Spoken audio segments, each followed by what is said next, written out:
Oh, good afternoon. Welcome back to the Iowa blog. We're here in the library studio, and that means we're going to continue our series on the last word picture.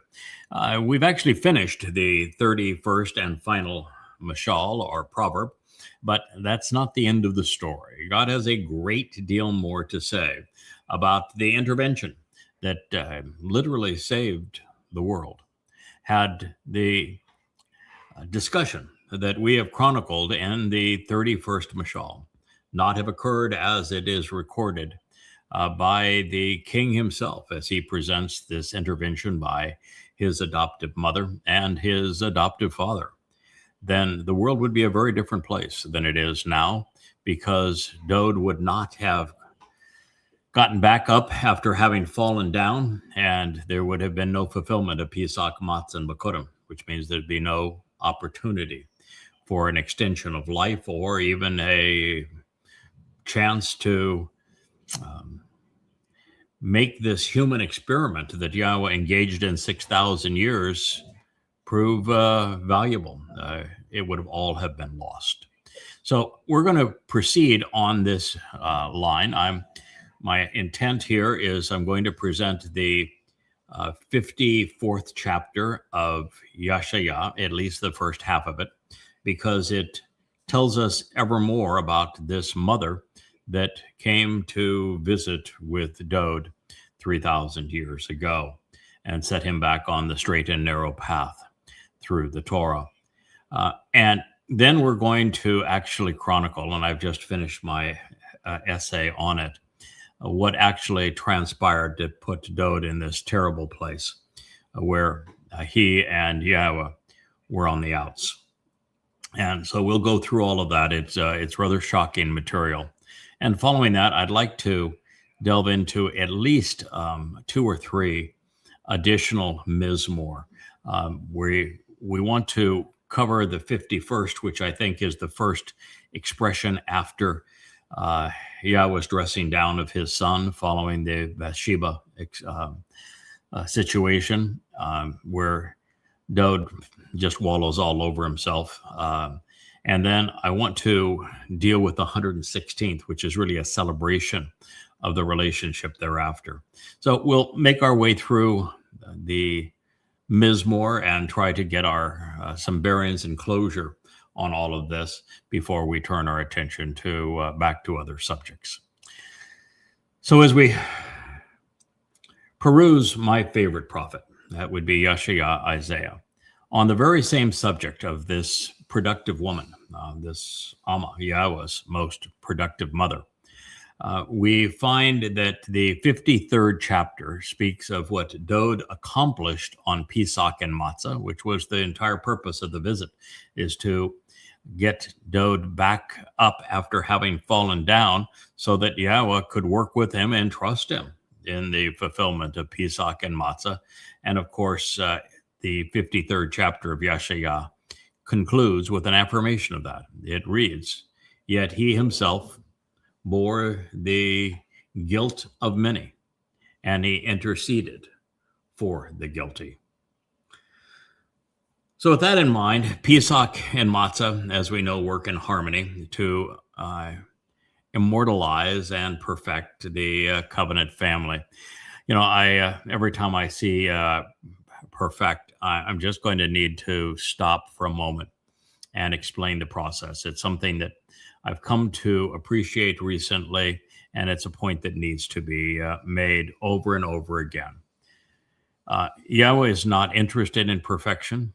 He would be bored out of his mind if we were conceived perfect.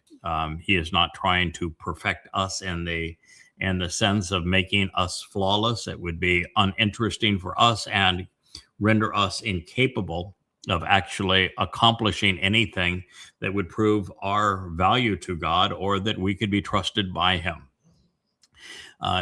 Tama'im, which is the Hebrew word, doesn't actually mean perfect.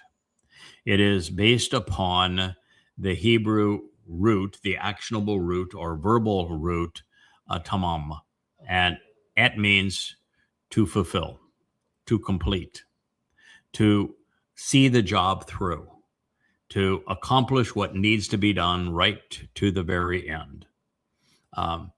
And so God's very definition of what he's trying to accomplish says nothing about being flawless. It says nothing about never making a mistake.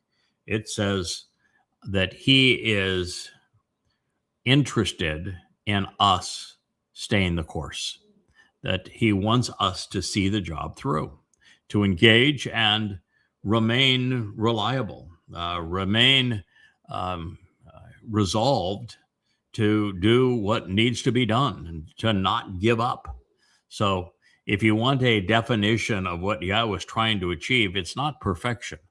It's to being resolute, to being committed and willing to engage and to stay that way. All right. So Pesach and Matzah, as we know, they work in harmony. They provide a doorway to extended life, and they remove our guilt on behalf, of course, of the covenant family. And since that is what is happening as we realize that Dowd himself bore the guilt of many when he interceded for this purpose, then we know that this is consistent. What this barren woman that Yahweh is going to address through his prophet Yeshaya accomplished with Dowd by causing Dowd to be productive again. The one woman who saved him became the mother of many, because it is Dowd who enabled the benefits of the covenant, which is the only way we become part of God's family. Now, what's particularly remarkable, all of the prophet's attention is being directed in everything we're going to discuss in the 54th chapter of Yeshaya toward a single remarkable woman. And this woman goes from being unable to conceive to being especially prolific with her husband. And in fact, the transition from one to another is so essential to the celebration of the covenant. God says he wants us all to shout for joy over this. So this is the outgrowth. This is the result of the final word picture, the last mashal. It says, you, of all women, should sing for joy as a ringing endorsement. Ranan, you, feminine singular, should want to shout, choosing to convey the lyrics of a woman overcome with delight in a jubilant song with a melodic and rhythmic accompaniment. It was described in the call imperative, call literal, imperative. This is free will expression of it in second person. And it was written so that the verb, the subject of the verb, is second person feminine singular. So, you, of all women, should sing for joy as a ringing endorsement. O barren and infertile woman who has not yet given birth, a car. Female who has not yet experienced natural childbirth for having been hamstrung in this regard. And she who has not yet borne a child, she who, this is Loa Yalad, she who has not during this confined period of time brought forth and delivered, called perfect, which conveys an actual relationship with a completed time frame, and thus not ongoing as a condition. So the woman also is being presented in third person feminine singular. So, and she who has not yet borne a child, you will become genuinely and ever more serene, bursting forth in happiness. Patzak. You will be at peace without any negative concerns or distress, sparkling and happy, gleaming, bright and cheerful. also second person feminine singular. Ecstatically delighted, Rena. So she will want to shout at the top of her lungs, with her appearance beaming. She'll want to choose to loudly convey a radiant message and countenance while she screams. She who has not yet writhed and trembled in labor. For indeed, great in abundance will be the children of the Shemim, of this desolate woman. Shemim is the deserted and abandoned woman. It was written as an actionable concept, as a call participle in the feminine singular, and so it's a verb that is also a noun.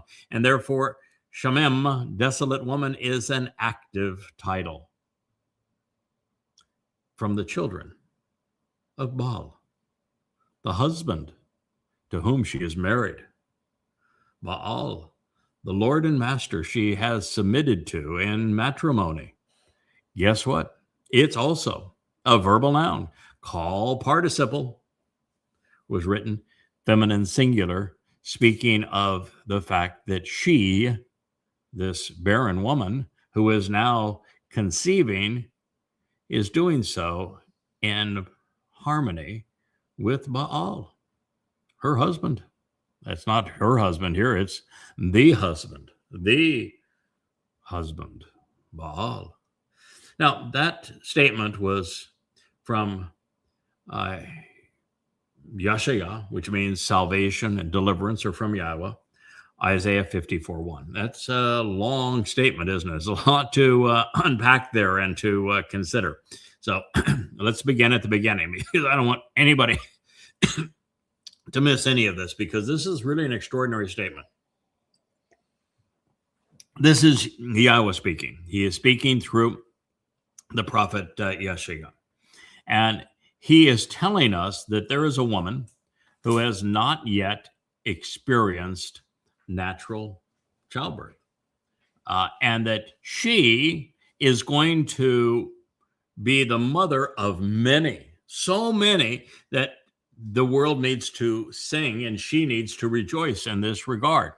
And her proliferation of children is going to be produced through her Baal, through this Lord and Master of her life, who is her husband.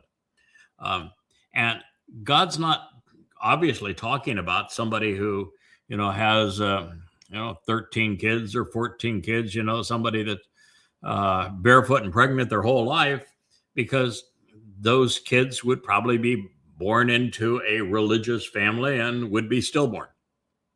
So he's talking about children that matter, children that he knows and cares about, children whose lives are worth celebrating. So that makes this even more spectacular.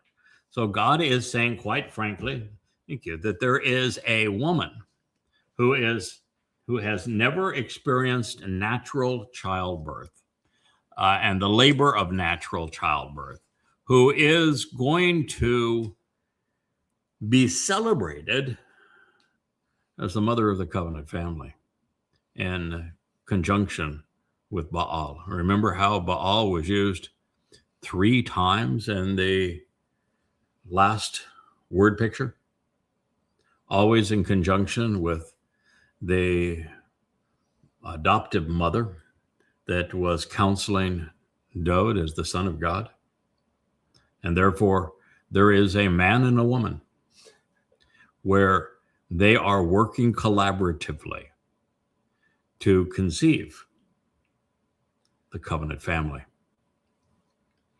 And because she has the same husband, it is clear that that woman is the same that woman who saved Dowd, the woman who saved the Savior of the covenant, therefore becomes the mother of the covenant, does she not?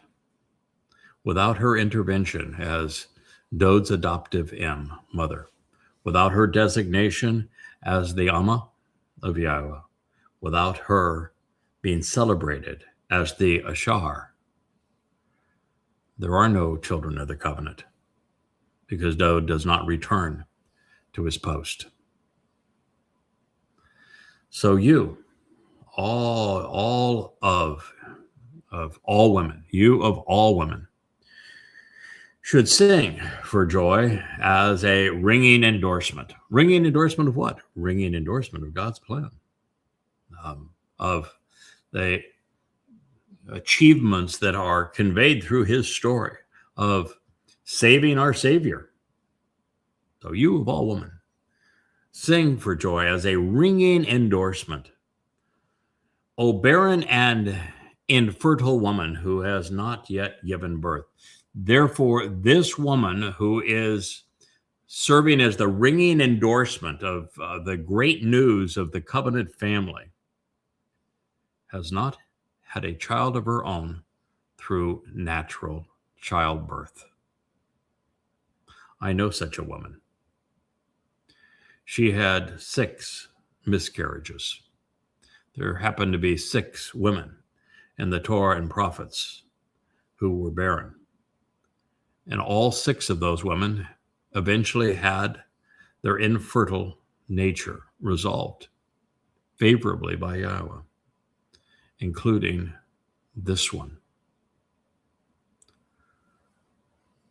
And she who has not yet borne a child through natural childbirth, you will become genuinely and ever more serene, bursting forth in happiness.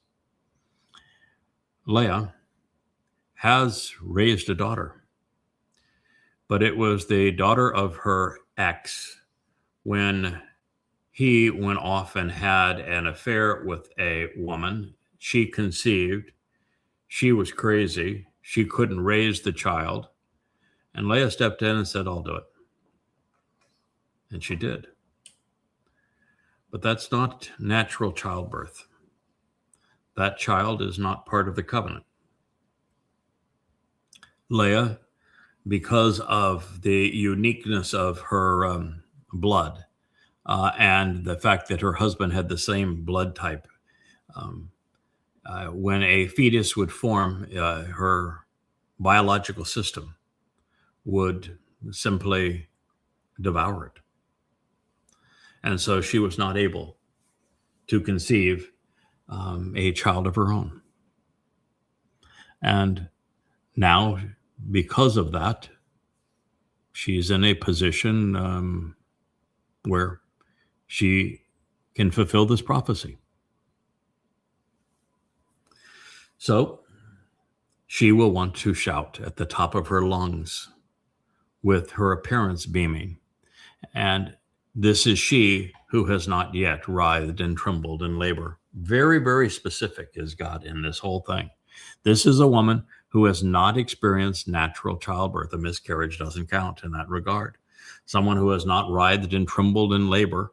And she is going to be the one who is celebrated. She's the one who is going to finally find her life not only meaningful, but extraordinary in God's presence.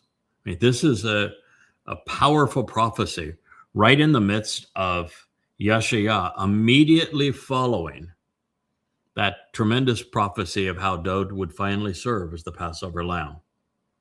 And so now that that has been acknowledged, Yahweh is giving credit to the woman who made that possible. For indeed, great and abundant will be the children of the Shamim desolate woman. Great and abundant, the Rab. So they're extraordinary children, both numerous and abounding in influence. They're the covenant children. And they are from the children of Baal. And that means that she did not do this alone.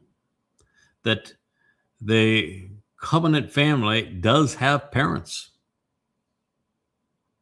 They are the Shamim and Baal, the Amah and Yada. And this is according to someone who ought to know, says Yahweh.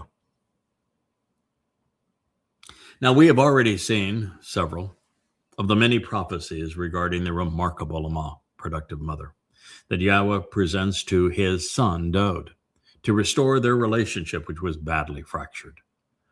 And we know that Ruth introduced this title in conjunction with delivering the Gaal, this very kinsman redeemer. Further, since the mother fulfilling this role in the last Mashal was married to Baal and became Asher, blessed and beneficial, as was proclaimed by Leah, it's obvious that this Shamim, a desolate woman, who is prophesied to conceive an abundance of children, is that very same person. Shamim, of course, is a clue in this regard because it shares the same root as Shem, name. Leah is among the very, very few Jews who celebrates being a Yehud and who acknowledges Yahweh's name. Shamim shares the same root as Shama, which means to listen, and Shamar, observe, which is the central core of her life. And these are all key elements in the transition from life to death or death to life for all of us. Even Shamaim, heaven, begins similarly. And the inclusion of the second mem in Shamem speaks of motherhood because of the breaking of the water of the embryonic sac at birth, along with the realization that water is indeed the source of life. Its Shamim would be words about water as the source of life. What this says is that my extremely introverted wife, who is currently tied up in knots over her rather abrupt transition from the obscurity of anonymity and the comfort of anonymity to divine recognition and fame, ultimately is going to be comfortable in the role and going to celebrate in it. Maybe we're going to have role reversal. I'm going to go from extroverted to introverted, and she's going to go from introverted to extroverted. Wouldn't that be a joy? But the good news here from my favorite prophet, and well, the God that actually spoke through him, is that she will grow into this role, and she will eventually celebrate her essential contribution. She's going to be openly appreciated for it. Moreover, now that my Leah understands it, it is like she's become more like me, if you will. You know, the more she understands what it is that she's been asked to do, the more that she will appreciate what I've been tasked with doing all of these years. She will be far more empathetic and supportive, knowing that she now is in the spotlight and how that feels and the added responsibility that comes with it. God says she's up to the task. As an interesting note, Leah is one of, as I have shared with you, and I'm now going to delve into them because I think it's interesting. Actually, she did the homework, and I'm going to report on it. That she is one of 6 women who are presented as barren, something that God eventually resolved on each occasion, including now Leah. And with Leah, who, as I have shared, endured exactly 6 miscarriages, while mothering the adoptive daughter of her abusive former husband. It is a nice parallel, is it not?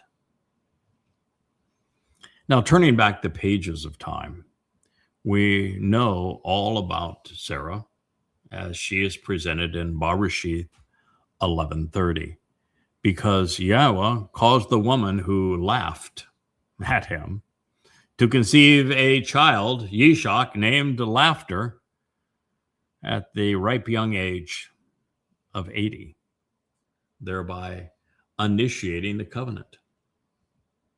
After having been barren and now following the birth of her son, Sarah came to understand Yahweh's intent with the covenant, appreciating it far better than did her husband, Abraham. And since God agreed with Sarah, after Sarah told Abraham to send Hagar and Ishmael away because they were not to be included in this covenant, they were not part of the family, Yahweh said the following. You might want to listen. Then God said, with unfolding implications over time, to Abraham, this should not be seen as troubling, as wrong or bad by you, for regarding the child and pertaining to your Amma, productive mother, everything and anything, Asher, to show the way to the benefits of the relationship. Sarah, which means she engages and endures as a noble woman. She ever says to you, you should choose to listen to her voice, because through Yishak, laughter, your seed and therefore your offspring and descendants will be summoned and invited, met with and welcomed, recited and appointed for the Mikra. Bereshith in the beginning, opening book of the Torah, Genesis 21:12. Now, how do you like them apples?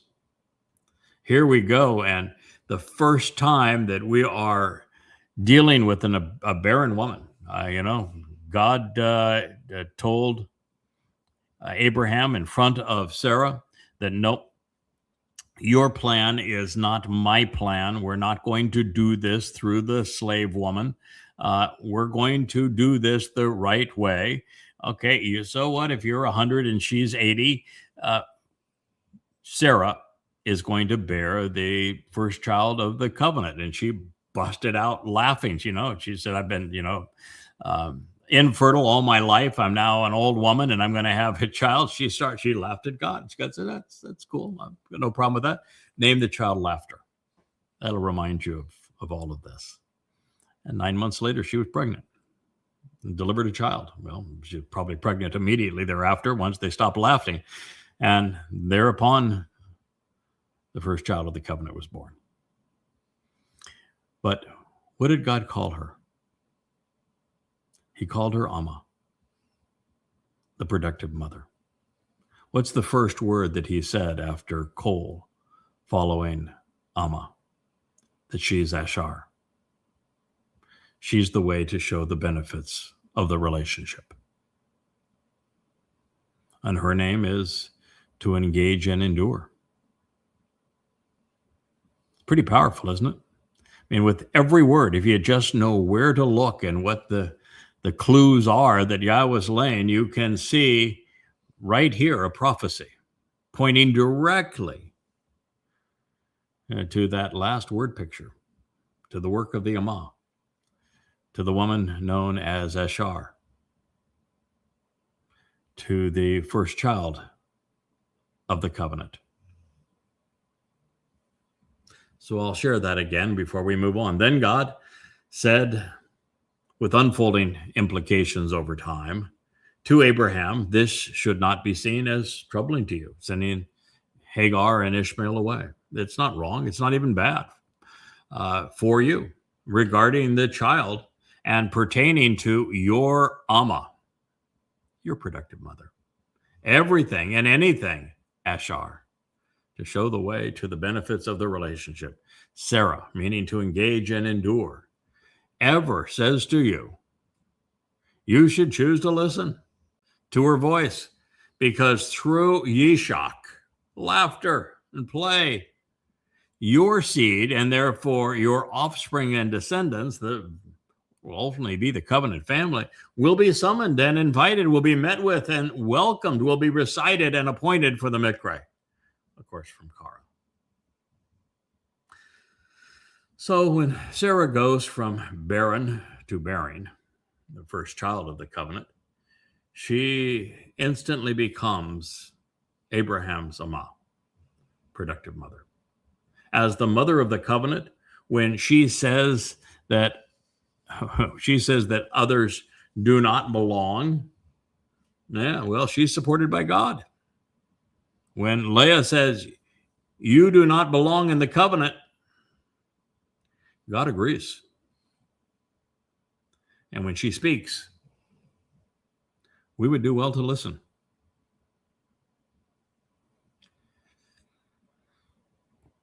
That is the first reference to the Amah and the Isha. Rebecca is next. She was Yishak's wife. She was also barren for a while, as we discover in Bereshith 24:67. This was, of course, resolved with the twins, Esau and Jacob. Sometimes you get more than you bargain for, and that was explained in 25:23. We'll skip past that because, well, she didn't handle that all that well. She was a bit mischievous, and she left a resolution, something that would have to be resolved for the fractured family to be put back together, because she maneuvered Esau out of his birthright, such that Jacob took it all. And now the man from Edom comes from outside that family to resolve this and resolve that fracture and bring the entire family back together again. But anyway, next in line was Rachel, who was competing with Leah for her Gadol. Now, Gadol is rendered in almost all English Bibles as older, but it's not what it means. Gadol means far more important sister. So it was Rachel that was competing with Leah, who is the far more important sister, for Jacob's attention. And while she would conceive, her ongoing fascination with idols proved deadly, and she died giving birth to the very troubling legacy of Benjamin. She would become the forefather of the Shauls, both of them, the harbinger of political and religious rebellion. Now, as we know, initially Leah was fertile. She is famous for having become the mother of Yahud, beloved of Yah. But when her childbearing years had passed, she became the model of Ashar, blessed and beneficial, as a surrogate mother, not unlike the role she was playing, our Leah, was playing before Dode in the final word picture, becoming a surrogate mother. Much lesser known, there's also the wife of Manoah. That is presented in Shaphat Judges 13, 1-7. After being unable to conceive, she was approached by a malak of Yahweh. While Israel was maliciously religious at the time and subsequently harassed by the Philistines, she was told that she would conceive a Netzir, a dedicated and devoted one, and all to forestall Israel's collapse. Well, that's interesting. In this prophetic implications, when asked his name, the malak bringing this message said, Hu Philai. It's either he or it, is wonderful beyond comprehension. Thereafter, he rose to heaven in the midst of a fire that was set for an uplifting offering, and his departure then serves to demonstrate the transformative symbolism that's inherent in the Moedim, as we're asked to approach the Isha, the feminine nature of the fiery light. Now, the sixth barren woman was the wife of Elkanah. God acquires and obtains is what his name means. Chana, favored and generous, speaking to Yahweh, made a nadar, a vow, similar to that ascribed to the bull, using the same word that would be redeeming the remnant of Israel in Numbers 15.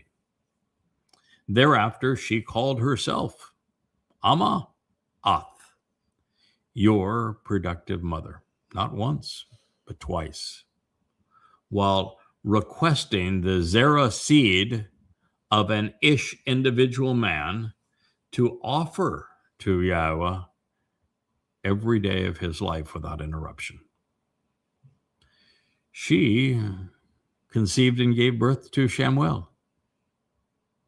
And that's the prophet and judge who was given the opportunity to anoint Dowd. God's a great storyteller, is he not? Now, it is curious, and this was such an eye-opener for me. I hope it is for you, that Chana's name sits immediately prior to Chanuk, trained and prepared, dedicated and deployed in many Hebrew texts. Chanuk, you might be saying, scratching your head, who's the heck is Chanuk?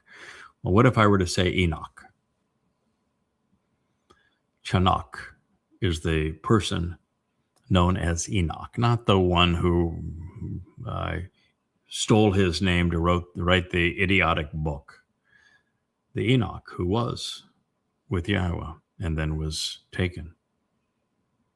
So that name appears immediately before Chanuk. And Chanuk tells us that it really isn't a name, it's a job description. It says he was trained and prepared. He was dedicated and deployed. Now, this is long before the Torah. So God had to train him and prepare him, dedicate him, and then deploy him. At least this time, before the Torah even existed. Now, if I'm perceiving this correctly, I think that Yahweh has deployed a select group of souls as needed at various places along the timeline to keep his plans and people on track. Should that be the case, and I'm convinced that the evidence is overwhelming and convincing, then God established the model that he would use going forward with Chanuk.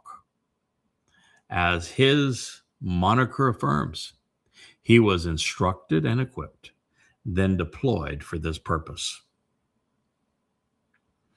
Based upon the uncommon use of the Hitpael stem, revealing that Chanuk, Enoch, was completely unaffected by societal pressures or constraints, we find an individual influenced by God in advance of his insertion, but not by men, making him particularly serviceable in this role.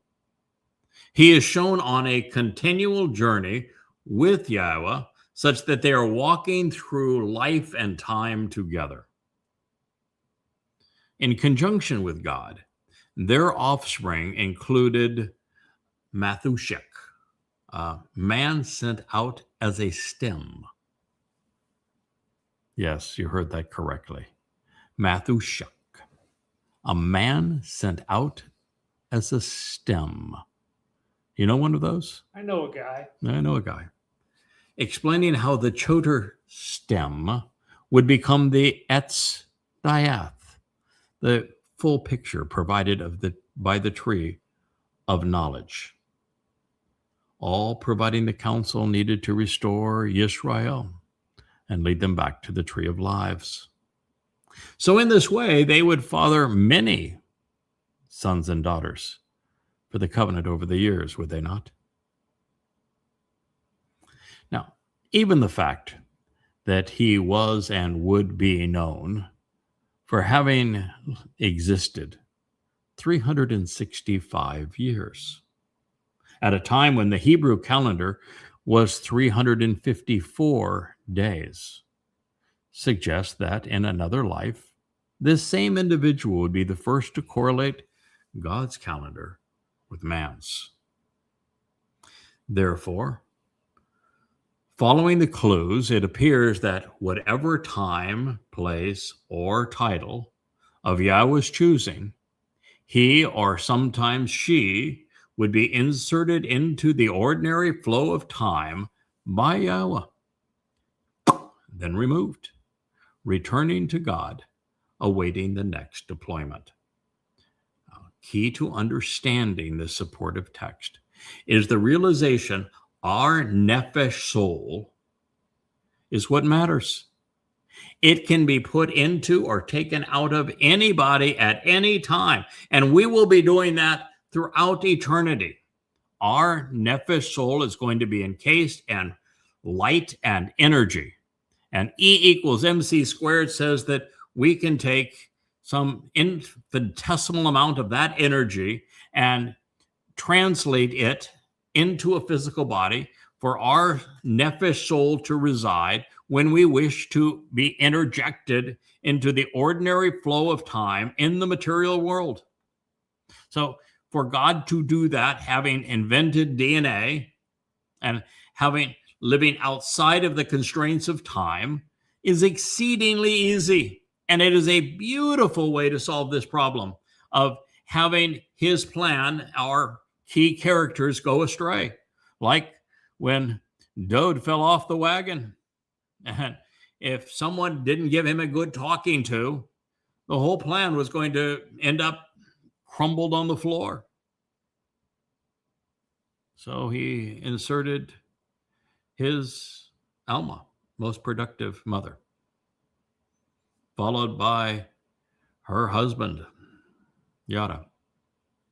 In this case, he's presenting how he is going to accomplish that through Chanuk.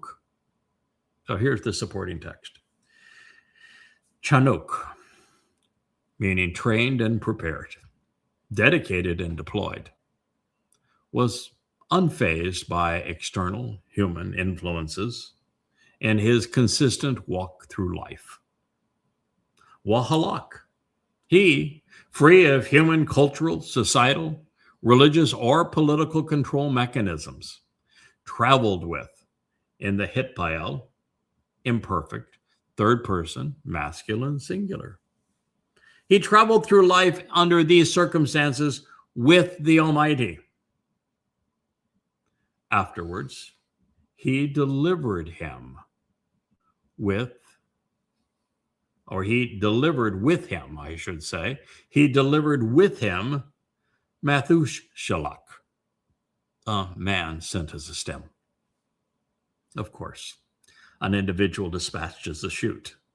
From math, man, Shalak, sent out, and Shalak, shoot, stem, or sprout. At 300 years. Then he fathered other sons and daughters. Oh, yes, he did. All of the days of Chanuks, trained and dedicated, as well as deployed, was and will be 365 years. So, Chanuk, trained and prepared, dedicated and deployed, unfazed by external societal influences, consistently walked, traveling through life and time with the Almighty. And then there was nothing of him, because God had grasped hold of him at that moment and obtained him for a period of time. Lakash eth Hu. He took him, selecting and choosing him, receiving and accepting that which pertained to him. Call, quite literally, perfect for that moment in time, third person, masculine, singular. Barashith in the beginning, Genesis 5:22 through 24. Boy, I hope this plan, what I've just shared, resonates with you as it does with me. It is the ultimate explanation for all of this. It's how God keeps his plans on schedule. It's how he can intervene without interfering with free will. without making such a spectacle that he makes a comedy of the whole opportunity to choose him or reject him, but yet assures that we end up where we need to be at the right time, in the right way, with the correct message. In my view, God's plan is absolutely genius. You see, God can infuse any situation under these circumstances with whatever influence, incentive, or protection is needed to keep his plan moving forward without ever violating free will or cause and effect, because he's doing it along the timeline as opposed to bringing somebody back in time. Every insertion becomes a teaching opportunity. He continues to work with and through his creation, which is his primary manifesto. He continues to work through people, his creation, rather than overpowering it or against it. Moshe, Dod, Shalomo, and Yeshaya could speak confidently about the Nakar, this observant foreigner, the Amma, the productive mother, because they had witnessed them in action.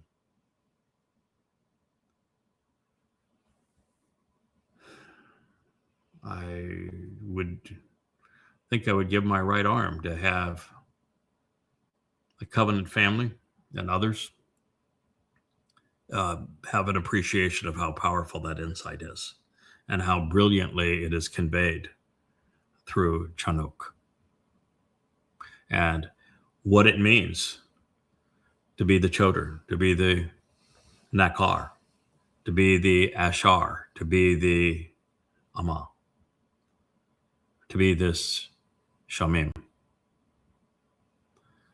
God could speak powerfully of her, confidently of her, because he knew her.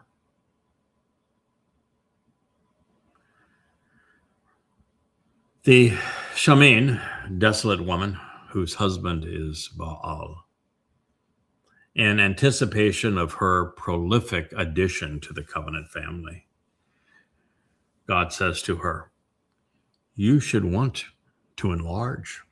To Rakab, you should choose to make expansive and roomy, electing to joyfully take advantage of this opportunity to expand the spatial dimensions of this place, to take a stand and arise of your tent and brilliant dwelling place for your household.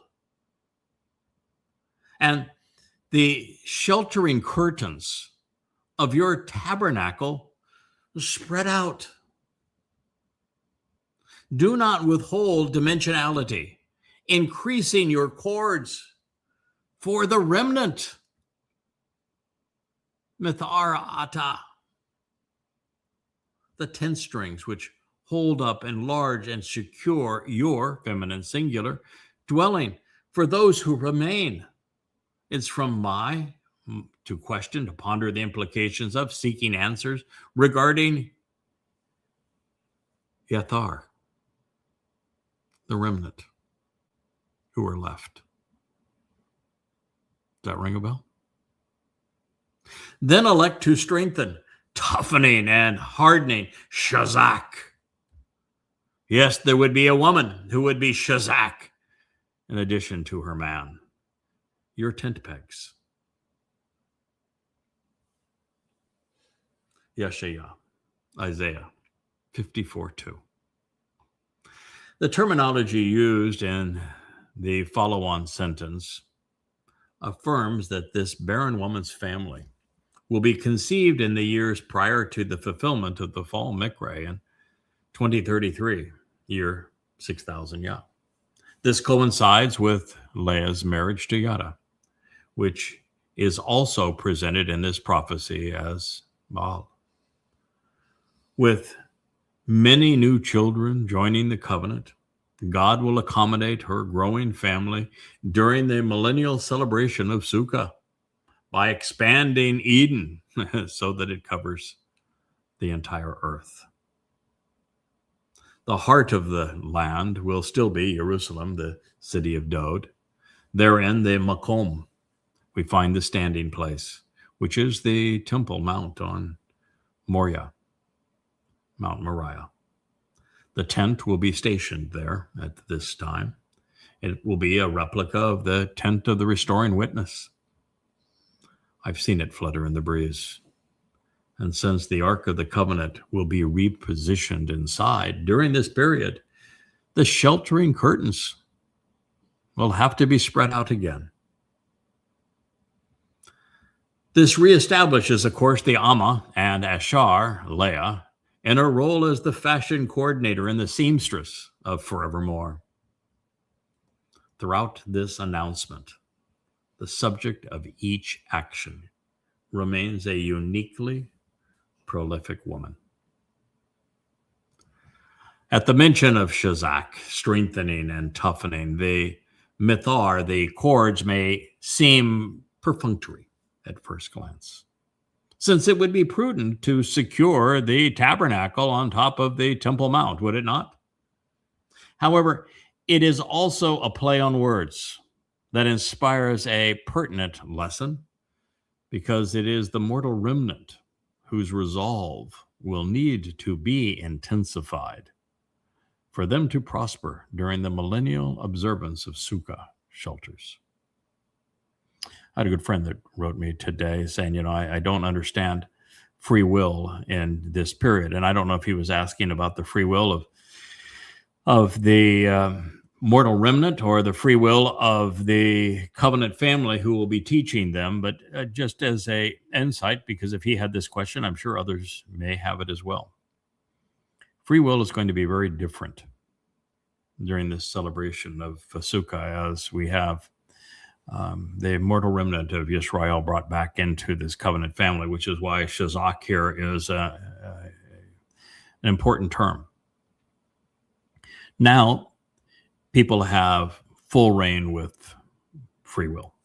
They can go completely off the rails. So look at MAGAs and Marxists and Muslims and Christians and the like. I mean, they're crazy with their expressions of free will, and they're allowed to run with it. That is not going to be the case in the millennial Shabbat. And we know that because when Yahweh speaks of reaffirming his covenant upon his return with Yisrael and Yehudim, he is specifically saying that the kind of misleading statements that festered into religions prior to that time will be nipped in the bud.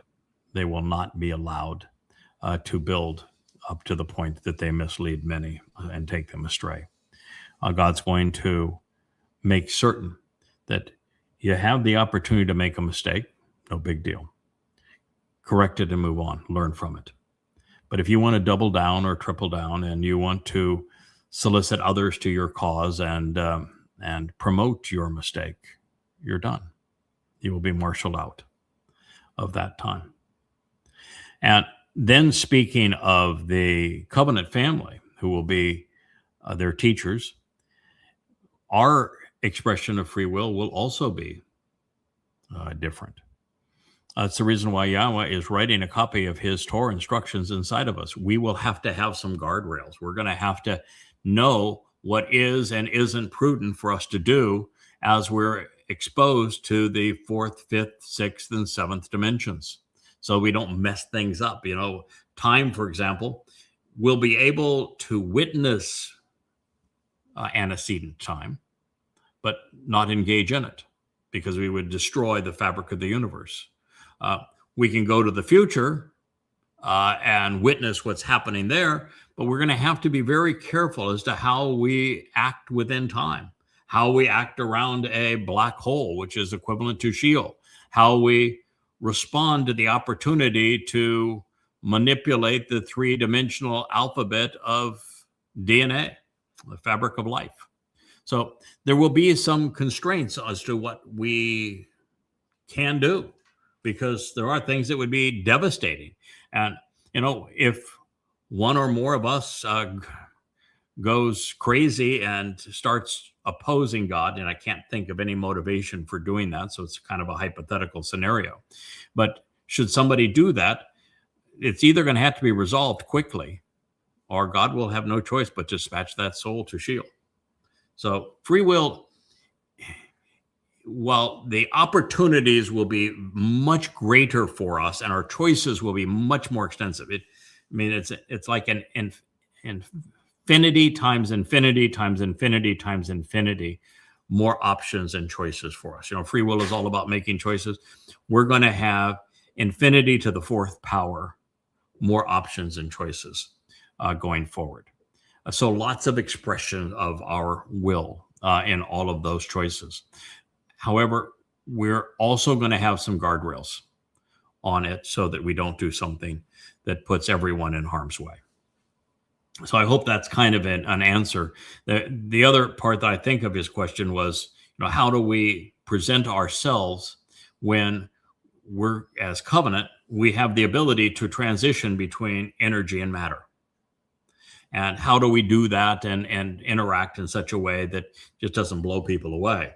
And I think the answer to that is pretty straightforward too. While we're teachers and we're here engaged on the earth, we're going to be in physical bodies. And we're going to be stuck in the ordinary flow of time in physical bodies. We'll be, using forms of transport that are appropriate under those circumstances, and means of communication that are appropriate under those circumstances. And it will be a physical being talking to a physical being. But the covenant members are going to have the opportunity to withdraw from that responsibility and spend time in other dimensions. And the scheduling of that, though, becomes exceedingly difficult to even comprehend or speak of here, because while Earth will progress on a normal flow of time, once we leave this realm, you could potentially spend a year exploring someplace in the universe and have 1 second go by here on Earth.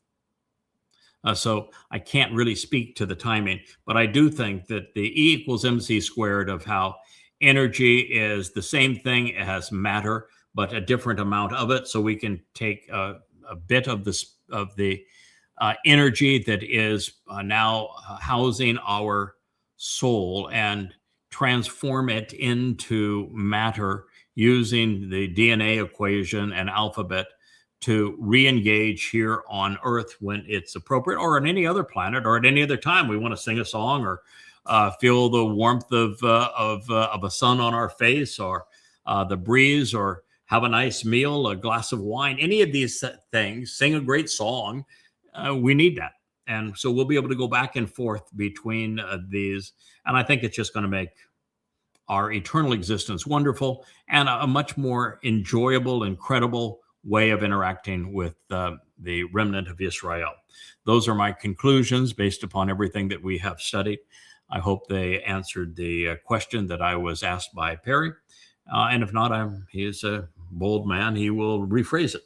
And for those of you, if I have stated something that is inconsistent with your understanding, feel free to post that. You're going to have to post it, though, even though I know that 90% of the posts now are on Facebook, and that a program like this might have 1,000 responses in real time as we are airing it on the various platforms that we communicate.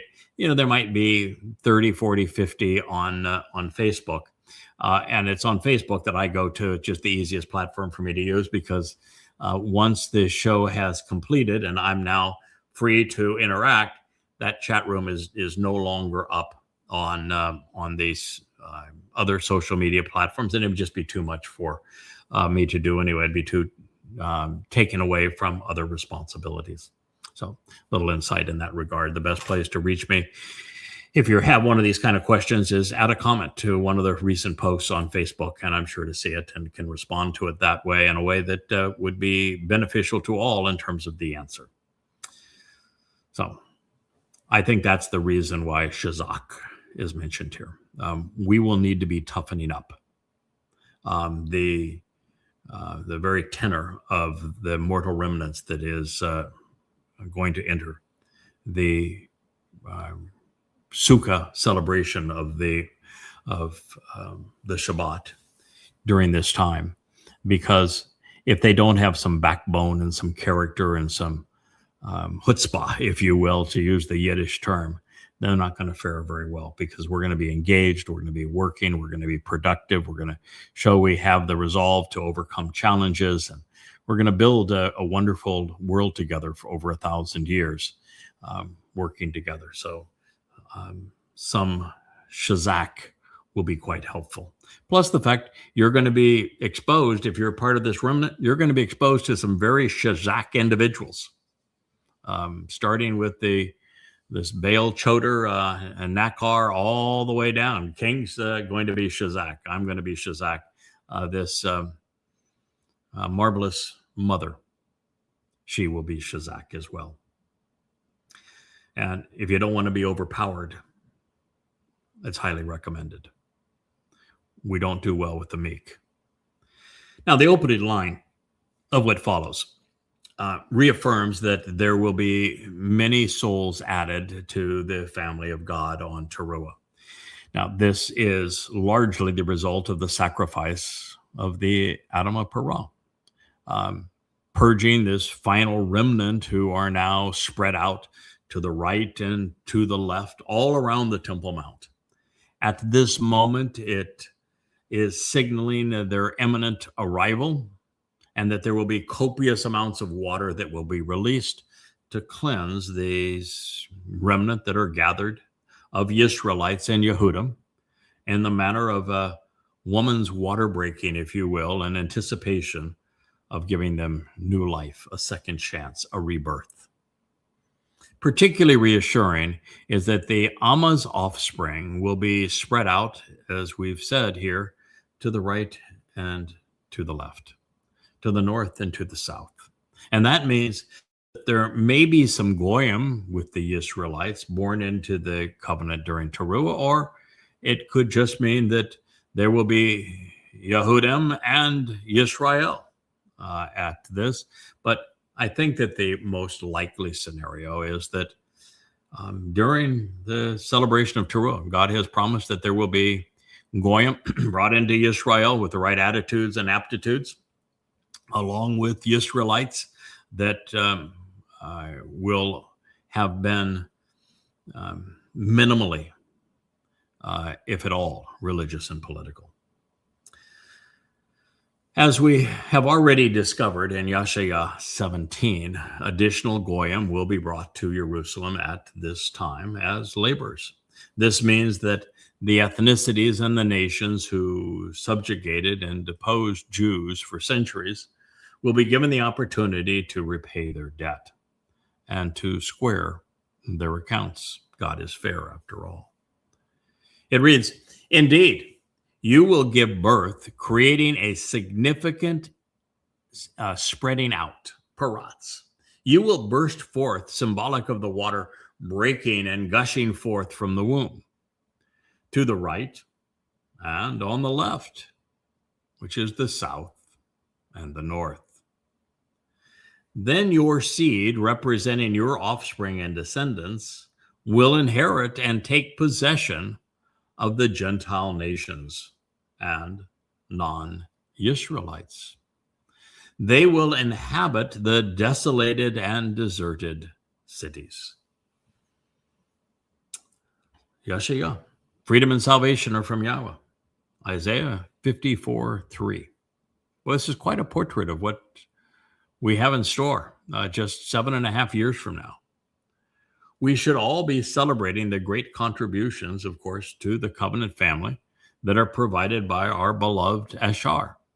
And while I'm aware that there are some who don't much like the idea of the covenant's children inheriting the earth and its people, places, and possessions, when perceived from the proper perspective, well, it's beneficial for everyone. This is ultimately a win-win, totally fair. To restore the conditions experienced in Eden, Yahweh must remove all traces of the political and religious, the militant and the conspiratorial. With them gone, their property and possessions will be abandoned. in the ensuing fire, which has no ongoing, anything that has no ongoing value, of course, is going to be incinerated. That'll be including all military hardware, while that which will be of value to the covenant and this remnant, well, it's going to be retrofitted. It'll be reapportioned rather than destroyed. And during the 1,000 years of Sukkah, things like refineries and power plants, farms and roadways will need to be maintained. I mean, maybe that's why the Amma's husband is called Baal. Maybe it's his responsibility as a former businessman to own these things and control them and watch over them and manage them.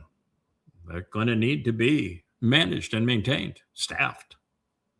So there will be people to do such things under the watchful eye of some or more than one members of the covenant. And maybe it will be like a standard org chart where there'll be a CEO and under that individual, there'll be others who oversee the administration of these things. I can see why we would want to continue to have internet connectivity, why we'd want to still have roads and airplanes and boats and farms that are operating, all of these kinds of things, electricity. Now, because it's just not prudent to think that when God restores the earth back to the conditions of Eden, that people are just going to be all naked out there in the trees. No, there's going to be housing. There must be sanitation. There must be a water supply. There has to be services. And then there needs to be a way for us to communicate and teach these people. So that's why the Goyim are being brought in to provide these services and why there must be an administrator over them. So Goyim, if we're looking through all of this, and some may believe this to be unfair, but I would have you consider the cause and the alternative. You see, Goyim have persecuted and plundered Jews nearly to extinction. And at this time, anti-Semitism will be rampant and almost to the point of becoming a global obsession. Just finding Goyim with acceptable attitudes and aptitudes to contribute is going to be slim pickings. So these are the best of the worst, if you will. And they will not be afforded this opportunity. Had they not been afforded this opportunity, their lives would have been extinguished like all the other religious and political idiots out there who were opposed to Jews and Israel during the Great Conflagration. So this is a distinct honor. Also, keep in mind that everyone will be working.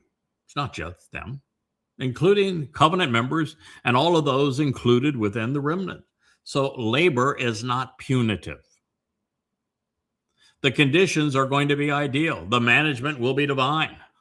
The rewards will be extraordinary, not only because the Yobel Freedom Clause will likely still apply, but they will be given the opportunity over time to join the covenant family. And even when we reach the first Yobel and all indentured workers are freed, what to keep everybody from continuing to do their jobs? Isn't that God's very definition of what he considers perfection?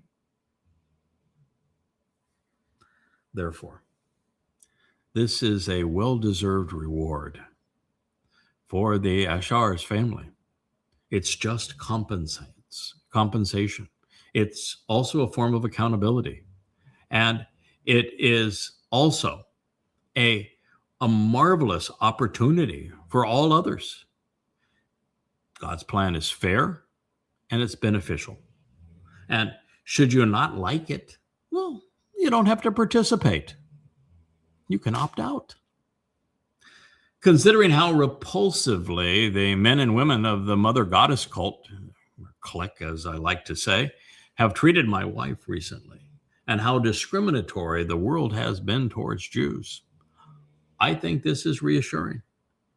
And we'll conclude our program with this statement. You should not be concerned about this, because you will not be humiliated or distressed again. You will never be disapproved or shamed by anyone. You will not be mistreated or deprived. Think of what Jews have gone through at the hands of Christians and Muslims and Marxists. Not going to happen again.